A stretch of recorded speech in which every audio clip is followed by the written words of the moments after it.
Good afternoon, everyone. The meeting of the THEC Audit Committee is now called to order. Thank you all for participating. First order of business, we will call the roll. Madam Secretary, would you please call the roll? Chairman Stafford. Here. Commissioner Perry. Here. Commissioner Rader. Here. Commissioner Ragsdale. Here. Commissioner Smith. Here. Chairman, you have 5 members present. Very good, thank you. Our first order of business, official business, is to adopt the agenda. Is there any question about the agenda or any objections? If not, I will entertain a motion for approval of the agenda. So moved. Is there a second? Second. All right, no objections, we'll take a roll call vote. Madam Secretary, would you please call the roll? Chairman Stafford. Here? Yeah, aye. It always gets me. Commissioner Perry. Aye. Commissioner Rader. Aye. Commissioner Ragsdale. Aye. Commissioner Smith. Aye. Chairman, you have 5 ayes. All right, terrific. Next, public comment. Dr. Gentile, do we have any public comments? Mr. Chair, no comments today. All right, terrific. Thank you. And then finally, the minutes of our October 28th meeting. You've seen those. If there are any questions or comments, I'll accept those now. All right. Hearing none, I'll entertain a motion for approval. I move approval, Mr. Chairman. Thank you. And is there a second? Second. All right. Any discussion? All right. With no objection, we'll take a roll call vote. Madam Secretary, please call the roll. Chairman Stafford. Yes, aye. Commissioner Perry. Aye. Commissioner Rader. Aye. Commissioner Ragsdale. Aye. Commissioner Smith. Aye. Chairman, you have 5 ayes. All right, terrific. That moves us into the regular calendar. And the first item on the agenda is the audit discussion for financial aid system audit. And so with that, I will invite our internal auditor, Doug Cullum, to come forward.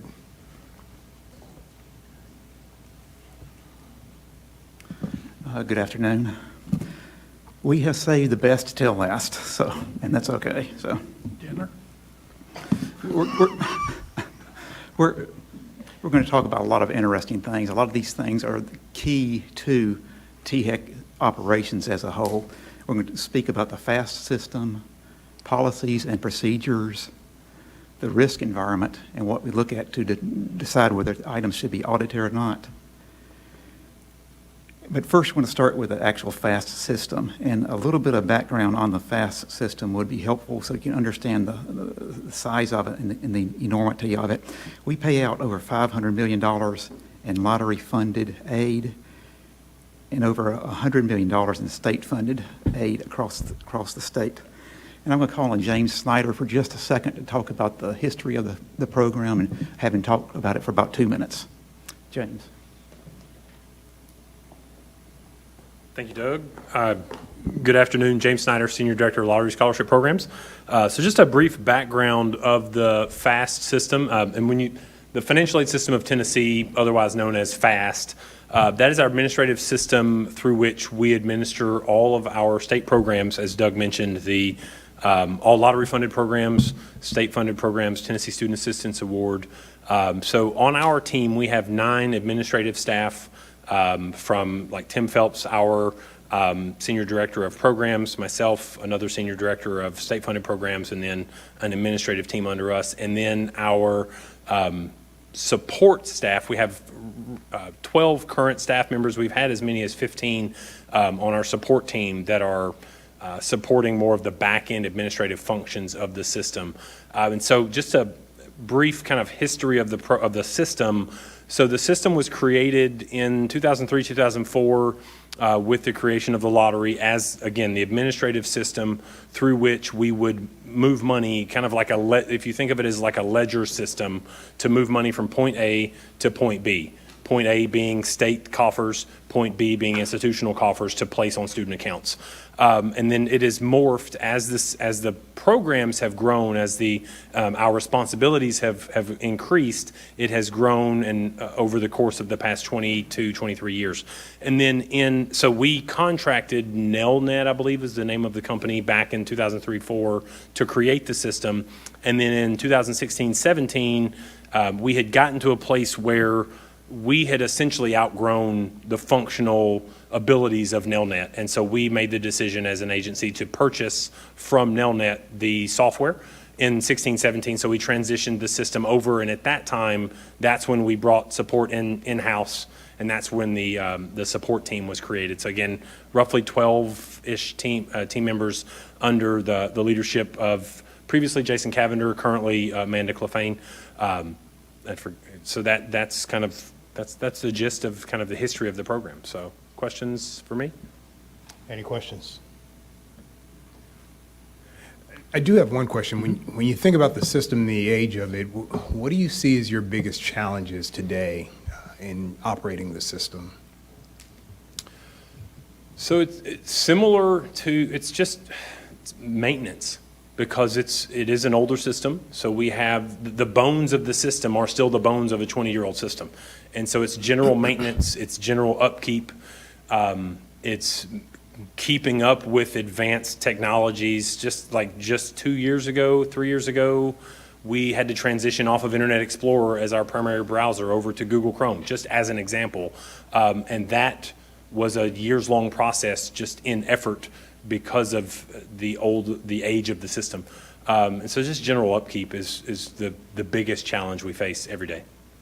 From a cybersecurity perspective, how are we protecting the system today? So STS is our primary, they do all of our security from a cybersecurity perspective. So our disaster recovery, everything is housed within STS. So. Dr. Gentile? STS is the state's security for all technical services, and they are very high bar, and what they work with, what they allow us to do. And so I have great comfort, cybersecurity-wise, being under their roof. Yeah. All right. Thank you. Absolutely. Thank you, guys.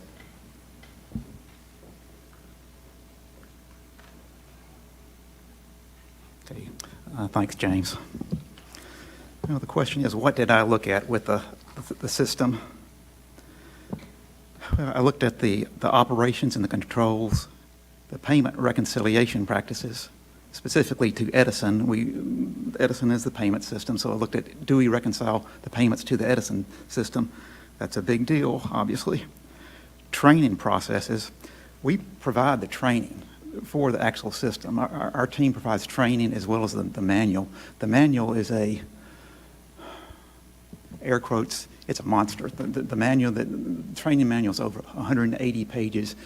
Snyder and his team do a fantastic job with that, but it's a bear. We're trying to digest all that information in the training manual.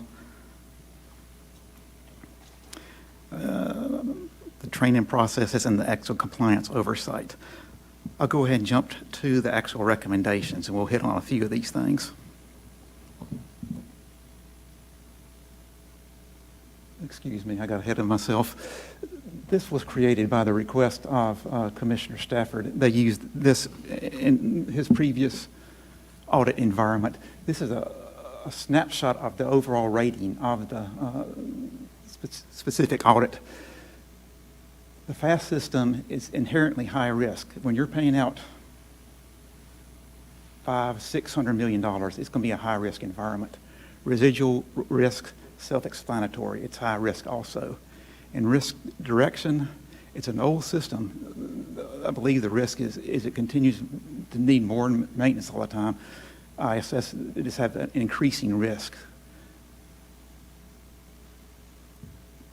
Next slide, please. All right, the very first recommendation, we need to have a structured training plan. This is specifically for new employees. We do not have mandatory new employee training. That's my recommendation. And we should have clear expectations and training logs. We should also establish a reconciliation policy defining responsibilities. We have a monthly reconciliation, but we give them the numbers up front, what there's to reconcile to, and they say if they reconcile or not. In my world, I think it should be, they should supply us the numbers, or not merely say that they reconcile to that. I'm being simplistic for time's sake, but I think we should have random compliance checking to make sure they actually have the supporting documentation to confirm that they actually reconcile.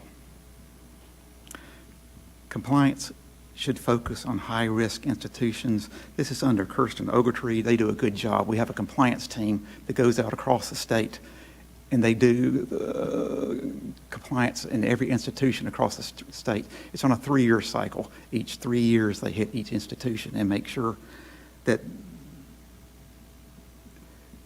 the institution is actually reconciler and are paying things as they should. They should implement IT tracking, job tracking. Previously, we didn't know how much time was being spent by our developers or our IT team on actual working on the FAST system. We have a new IT system. It's called the DevOps system that Jacob Kamer's working on. At the time of my 6-month follow-up, we will be able to track how much time is actually being spent on the FAST system. That's a big deal to me. So, formalize internal reconciliation roles and timelines. Prepare contingency plans for potential shortfalls and communicate funding risks. As you know, this is the elephant in the room. Potential shortfalls relates to the actual, the lottery shortfalls that we're experiencing. We don't know what's going to happen at this point. That's going to be a discussion item tomorrow. But that's a definite risk we should address. Doug, can you progress the slide, please? Excuse me? Can Sorry. Okay. This guy just went dead.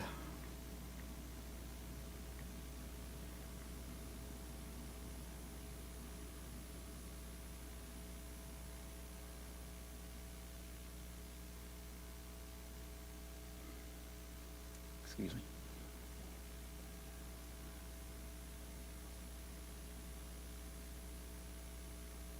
Here we are. Prepare contingency plans for potential shortfalls. Communicate in my simplistic world, if you're going to have a 1% shortfall, you cut the program by 1%. I know it's not that simple. I've been with THEC a long time, but that should be addressed in some type of contingency planning for potential shortfalls. And the Financial Integrity Act should reference specific risks and related controls. And are there any questions on that? Yes, sir. Doug, I was just going to ask you if you can go into detail about how these recommendations get communicated and then followed up on. And I'll add to that is if you would distinguish between a recommendation and a finding or a control weakness. Okay. Findings are directly related to monetary amounts. If we know there were shortfalls in monies, that's an official finding or something of that nature. These were observations. There was no money actually involved, and these are communicated to the program chief or the division director and saying these need to be reconciled over the next 6 months. I will follow up in 6 months to make sure you have done this. That has been followed up on. And I actually have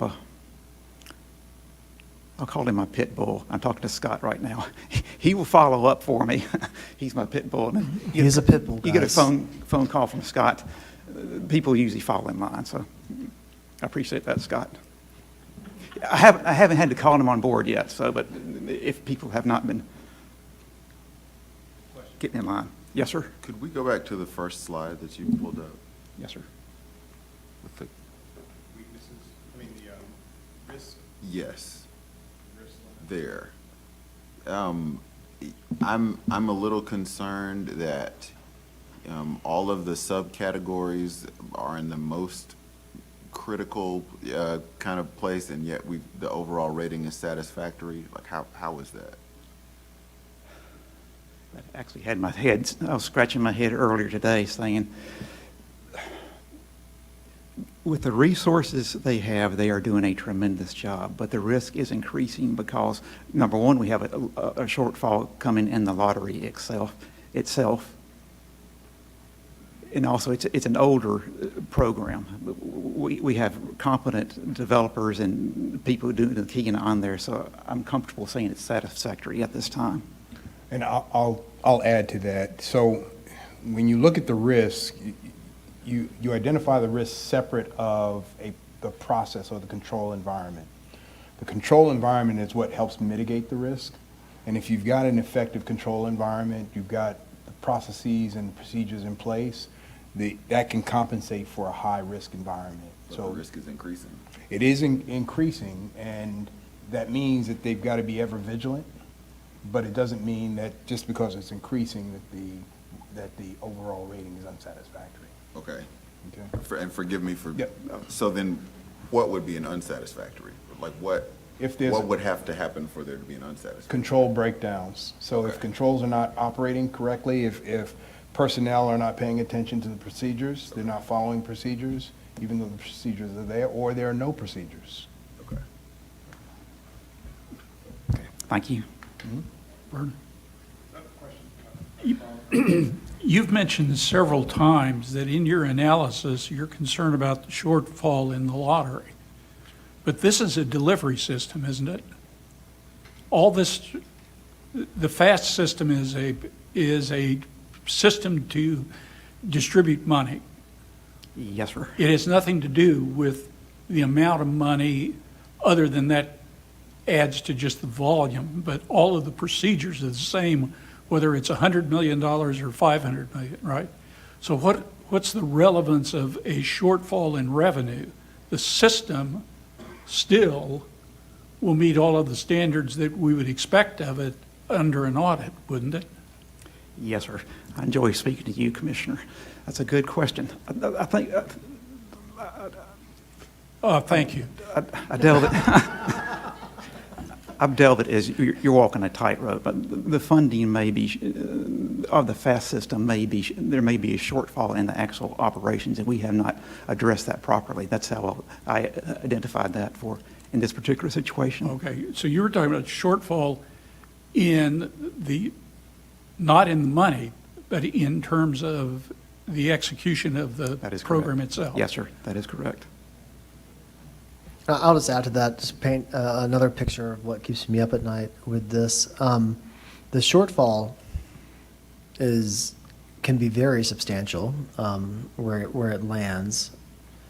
And one thing that is under my attention is the amount of money that we spend from lottery to keep up this system as well. Yeah. It's really substantial, as my general counsel and Pitbull in Chief would remind me. We are a bank when it comes to distributing $700 million a year. And our expenditure on administration has grown substantially over the last 6 years, in large part due to the number of individuals and contractors specifically that we have working on this system. And every time there's a tweak or desired change to a scholarship or a need to better serve financial aid offices and students, that requires a lot here. So one concern I have with the declining revenue is that I am looking at our administrative cost as well. And we have, under Amanda Clefane's team, put our IT department, and we are looking at how we prioritize what gets done and what gets fixed. And due to the budget constraints, are even more vigilant on how we address the needs of the system. And that might mean we have to put on the back burner other changes that are not as urgent when it comes to this system. That said, Jason Cavender reminded me a couple days ago, if during this upcoming session there are substantial changes to the scholarship program, criteria, eligibility, all of that takes a lot of time to actually update in the FAST system. An example of that, the ACT threshold, were that to change for one of our scholarships. That change alone takes a lot of work and effort, talking months, to make here. So as we are as a state addressing the lottery shortfall, and should portfolios change, that's going to be a lot of systematic work here, while we're also trying to constrain administrative expenses too. And I would add to that, it takes personnel to be able to accomplish changes on an aging system. And if we don't have sufficient resources, then we're not able to hire the personnel that we need.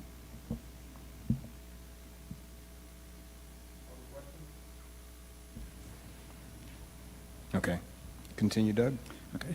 This actually marries quite well with the next audit that I've performed. It's the policies and procedures.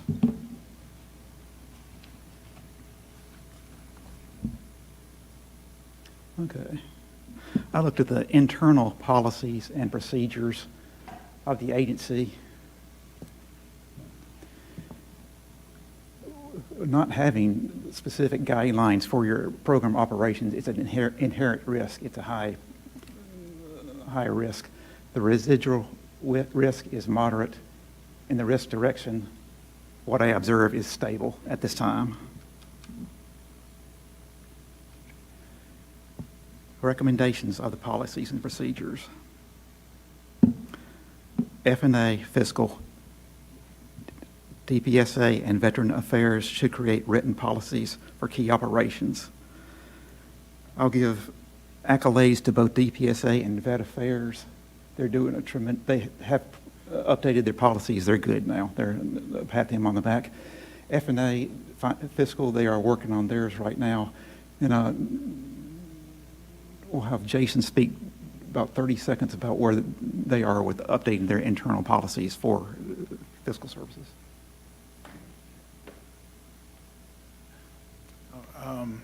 Yes, we are currently reviewing all of our operations for internal systems.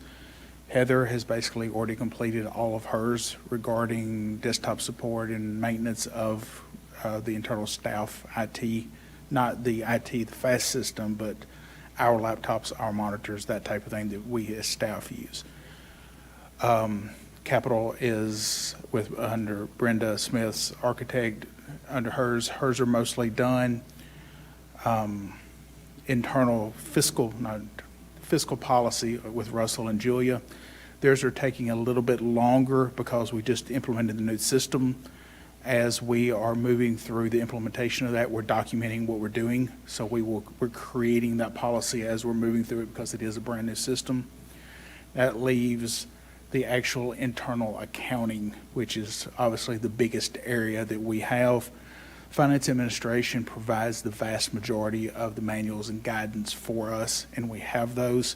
What we are currently documenting is what procedures we have to implement F&A's policies. And as we move through the fiscal year, we are documenting those as well. Like currently, we are closing out fiscal year 26. We're beginning our financial statements for the Student Assistance Corporation. We're documenting how we do those as we're moving through the cyclical part of the fiscal year. So we should have the vast majority of this done across all four of my areas by the end of the calendar year. Any questions for Dr. Kavanagh? Okay. Thank you, sir. Thank you, Jason.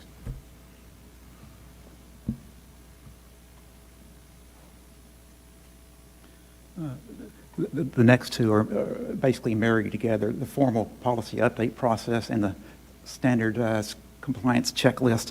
I would recommend at least an annual update of our particular policies.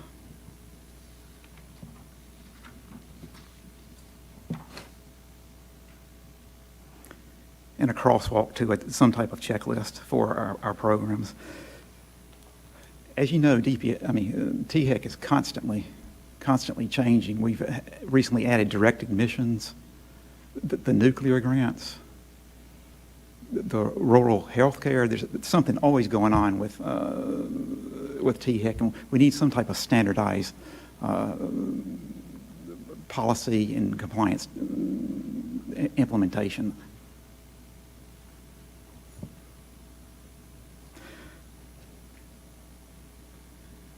The division should update manuals to reference all cross-agency policies. This is primarily related to fast operations. Fast operations touches several different agencies.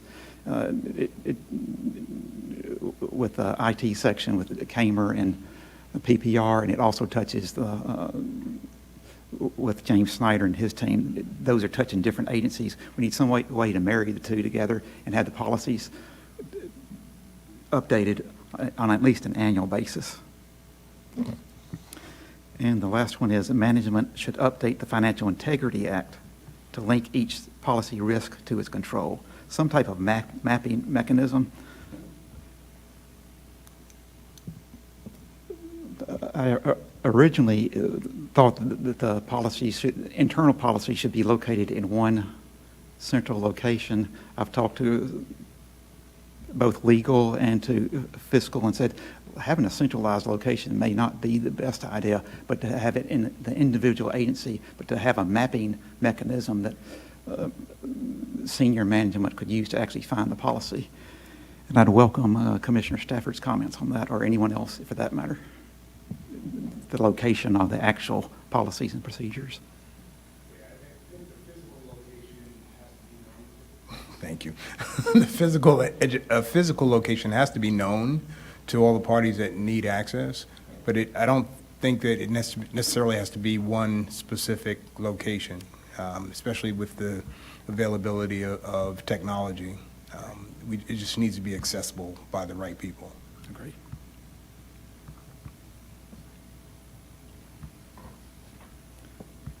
And that was the last observation and recommendation of the policies and procedures audit.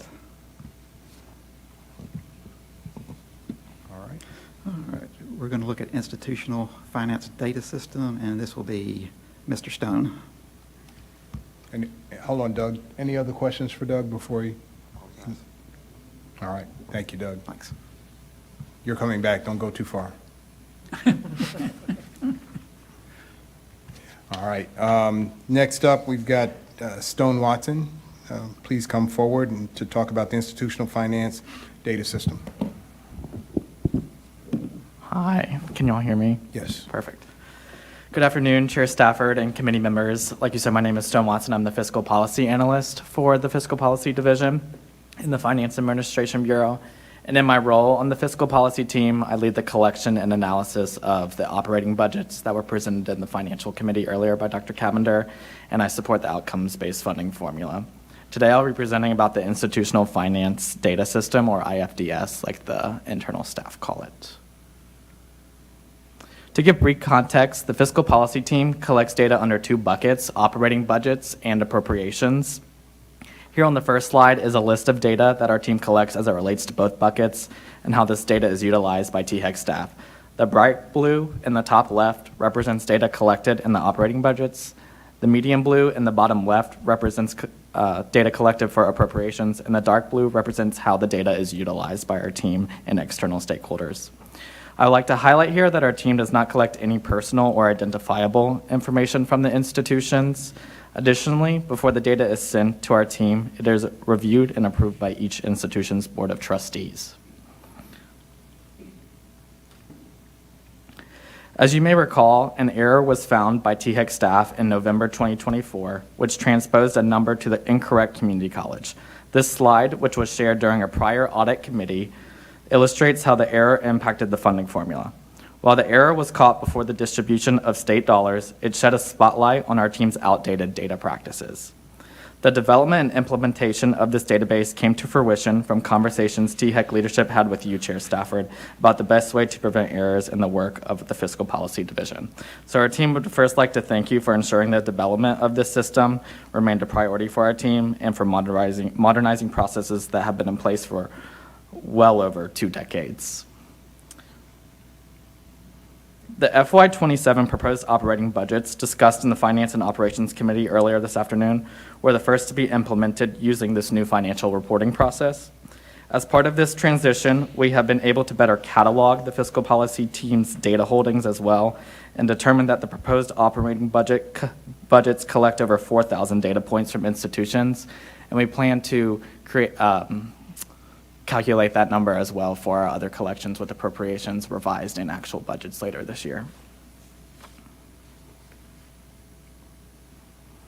The previous financial reporting process for both operating budgets and appropriations was in place for well over 2 decades. This was a process that took up a lot of staff time, similar to what Dr. Cavender mentioned earlier. It took weeks. Now it takes less than an hour.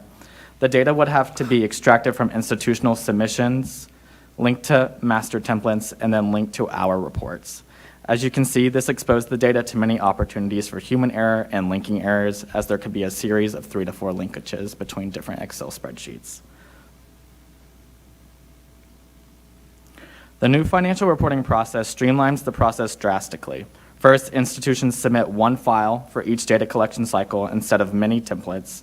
The data is then auto-populated from reports run in the database, extracted and populated in our Excel reports.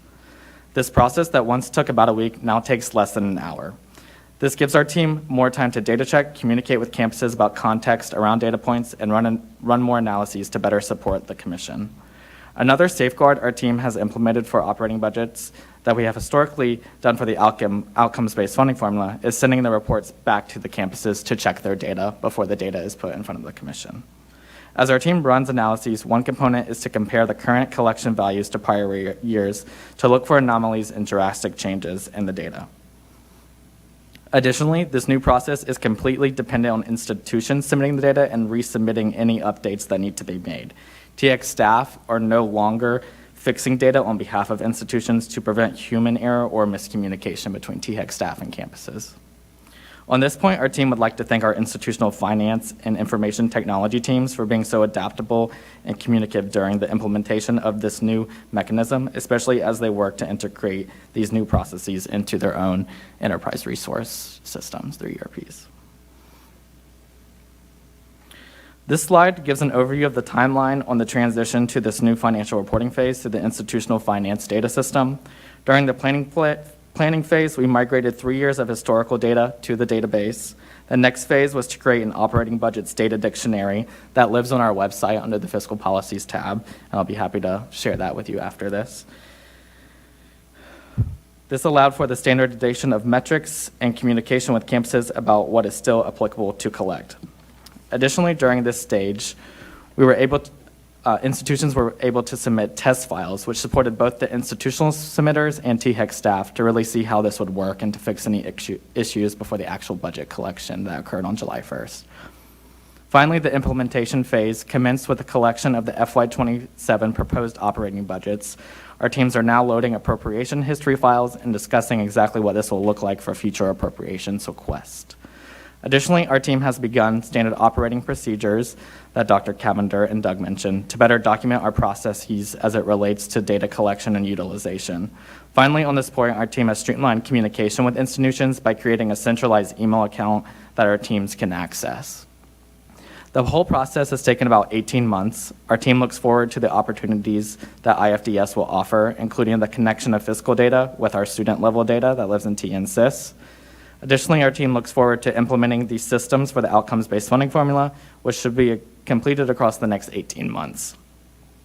In closing, I would like to take a moment to thank THEC Strategic Management and Data Solutions team for their partnership and detail through this process as they loaded and built out the database.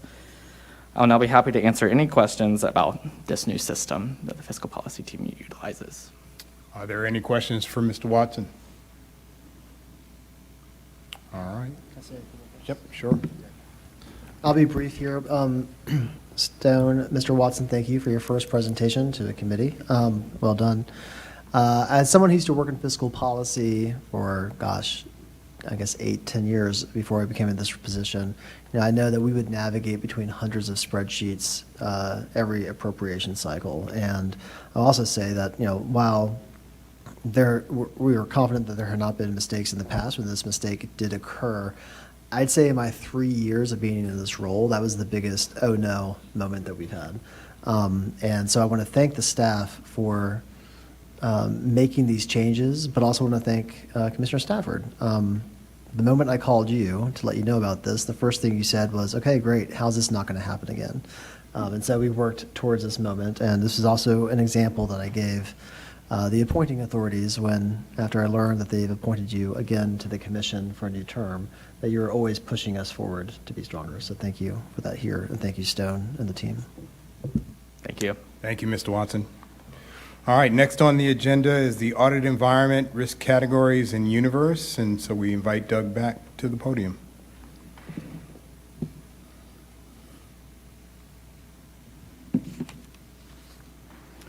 Why are we even talking about risks? Well, risks are the reason we actually audit programs. We look at the highest risk programs in general.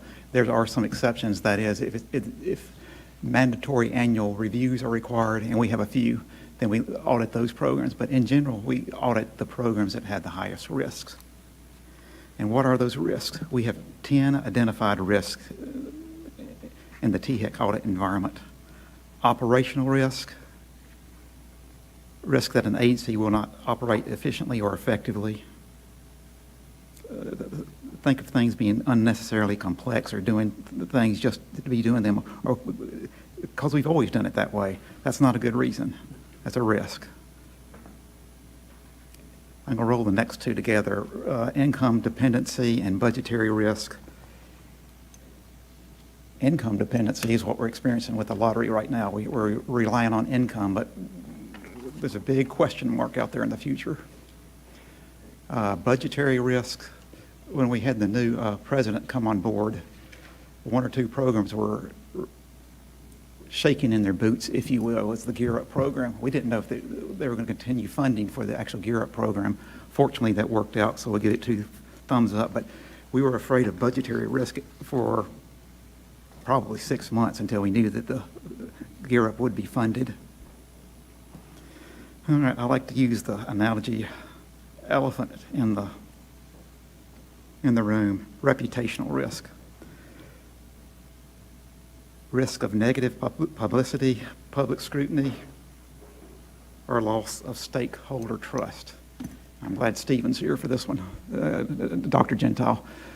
Having a good reputation is huge, and THEC has it now. And if you were closer, I'd pat you on the back, but there's nothing more important than this for us to keep a good reputation. That's why we keep on getting more funds and more things pushed on us, because they know we handle things right. You have a fantastic work team, and we do things right. We have a good reputation, and that can't be said of all that many departments in the state of Tennessee. It's a huge issue. You can always use the billboard analogy. If you're questioning something, imagine that it's posted on a billboard what you're doing, or Mr. Williams on, I think it's Channel 4, got a hold of it, and he's interviewing you. Imagine that you're being interviewed about the decision. Just do the right thing, and you'll always be okay. Reputation. Prior audit findings, self-explanatory. Management identified risk. I frequently speak to Scott Sloan and to General Counsel, and Jason Cavender, our finance chief of finance, and keep abreast of what's going on with THEC. So I have good relations, and more importantly, I know what's going on. If they will give me a heads up, I need to look at certain things at certain times. I'll hear about 2 or 3 things a year that I actually need to look at. So that's a management identified risk. Professional judgment risk, self-explanatory. Things need to be looked at. I look at them. Fraud risk. We have a fraud hotline. I'll get 1 or 2 notifications each year on expected fraud across the state or within the THEC environment. I'll look at that. And IT governance risk related to technology, security vulnerabilities, system failures, or poor IT governance. As Dr. Gentile was saying, STS is our umbrella agency. We rely on them, but cybersecurity is huge. And I'm actually going to be looking at that. That's part of the coming audit plan. I'll be looking at cybersecurity. It's just getting more challenging all the time. That and AI and things that are attacking institutions and all of our data systems. We just got to look more and more at that all the time. All right, those are 10 identified risks. We score each of these 10 on a scale. And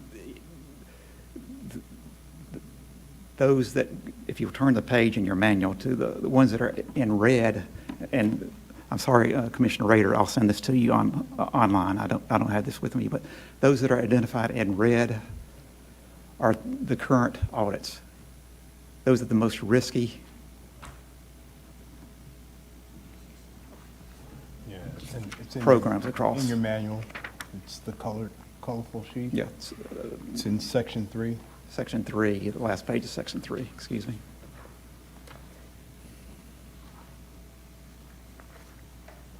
There you go. Yellow, those are things I'm looking at in fiscal year 27. Fiscal 28 will be yellow, those are mid-level. And the green, I won't be looking at for probably 3 years.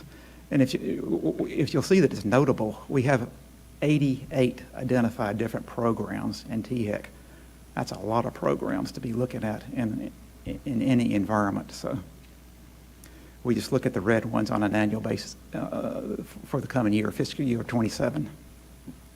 I know the Commissioner Stafford will have a question on that.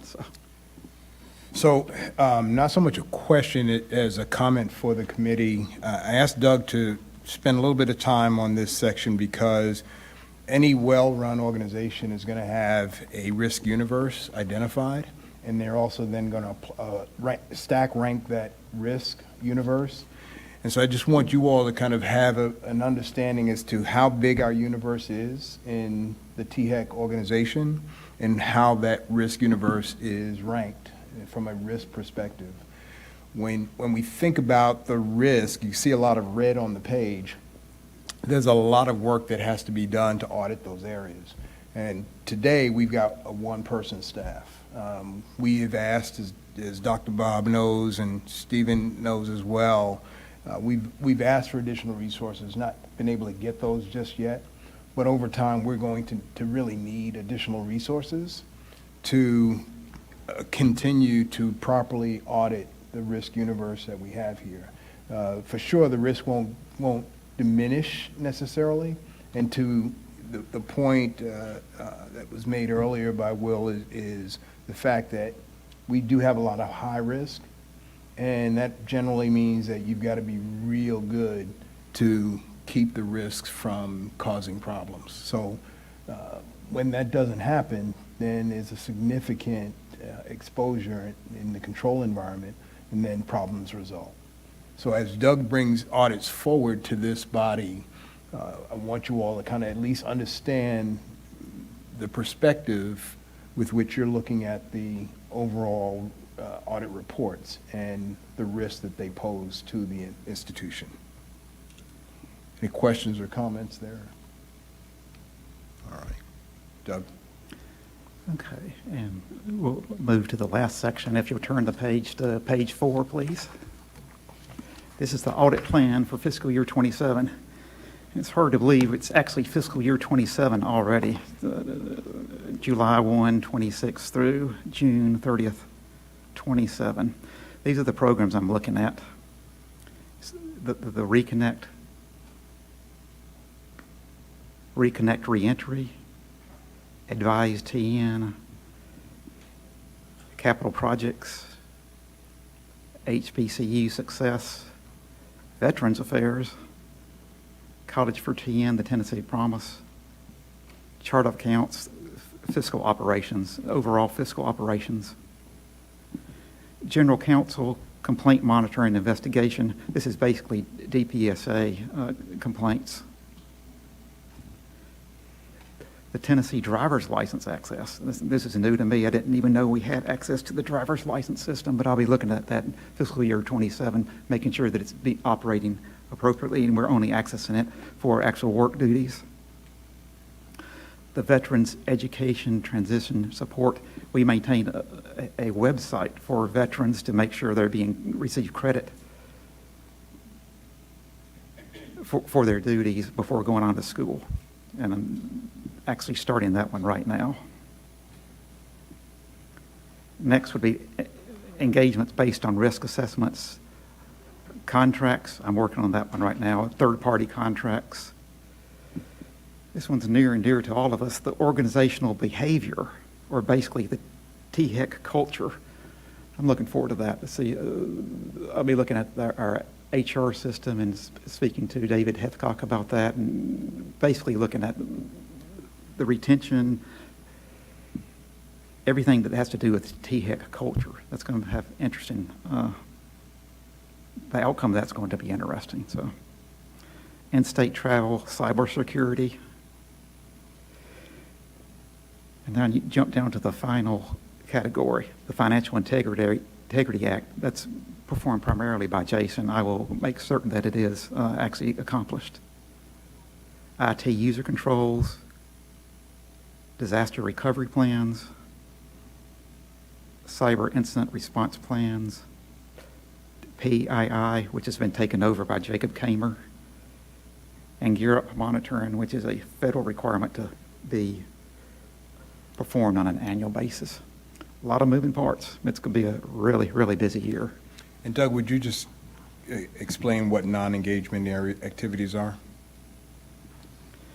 Or maybe distinguish between non-engagement and engagement? A non-engagement would not be an actual formal compliance audit. It is more, I wouldn't call it 30,000, I call it more at the 15,000 foot level. That, or I'm working in concert with someone else to actually perform the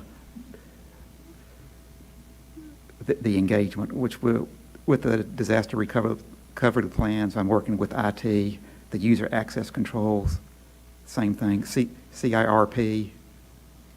I'll be working in concert with our IT section for the cyber incident response plan. So not, air quotes, not as time consuming. Thank you. A lot of moving parts in THEC and a lot of moving parts in internal audit. So, Any questions for Doug? All right. Turn your mic on. Yep, sorry. Who approves the plan? it's Dr. Gentile. Oh, Yeah, actually, technically, I think Scott said it, that this committee should be the approver of the plan. okay. Yeah. So it will be shared with Stephen, but Stephen, so just kind of make sure we understand the reporting lines. The internal auditor reports to the audit committee. Correct. On a functional basis, on a dotted line or administrative basis, reporting to the CEO. Right. And then when it comes to our audit plan, I will also share with him things that I would hope to be on that plan as well if I see a need for it too, but I do not approve it. Okay, So with that, we do need to take a vote. okay. Questions? Then has this gone, all right, given the step that Director Gentile just mentioned, have you gone through this and this is ready for us to vote on, Stephen, or? Yes, sir. I have put the my plan. input onto it. The Yes. universe of what's on this list were not originated from me, but there have been things that I put on this list as well. Okay. And- So there's a readiness to vote then? And I've gone That's through. all I was, I've gone through it with Doug as well. okay. All right, any other questions? All right. Madam Secretary, would you call the roll? Oh, I'm sorry, I need a motion first. Yeah. We're not that ready. I'll entertain a motion for approval of the audit plan. All right, then I'll make that motion. Thank you. So Is there a moved. second? Second. All right, motion made and second. Now, Madam Secretary, would you call the roll? Chairman Stafford, Aye. Commissioner Perry, No. I would like to have an opportunity to talk with Stephen more, just to make sure I have my arms around everything. So at present, so I don't mean to cast judgment on the plan or not, but at this point, no. Okay. Uh, Why don't I do this? Why don't we move to table, because that Thank you. would be a That's what I was gonna superseding ask. motion, Let's, and we'll table it, and then that way we don't have to accept it or so reject will it. you withdraw the motion? I withdraw the motion and move to table. Okay, so thank you. So what we'll do, Commissioner Perry, is take this up for the October meeting? November. November, thank you. And that'll give time for more conversation to discuss, and we can sit down and go through it with you or any of the commission members. So they understand it, okay? Okay, thank you. Yep, thank you. All right. Doug, is there anything else? That is it. Okay, All right, thank you. thank you. All right. Final agenda item is other business. If there are any committee members that have anything that they'd like to bring up for other business, at this time, please do so. Mr. Chairman, our next committee meeting will be our full session in November. Correct. All right. All right. Any other business? All right, with that, we stand adjourned. Thank you.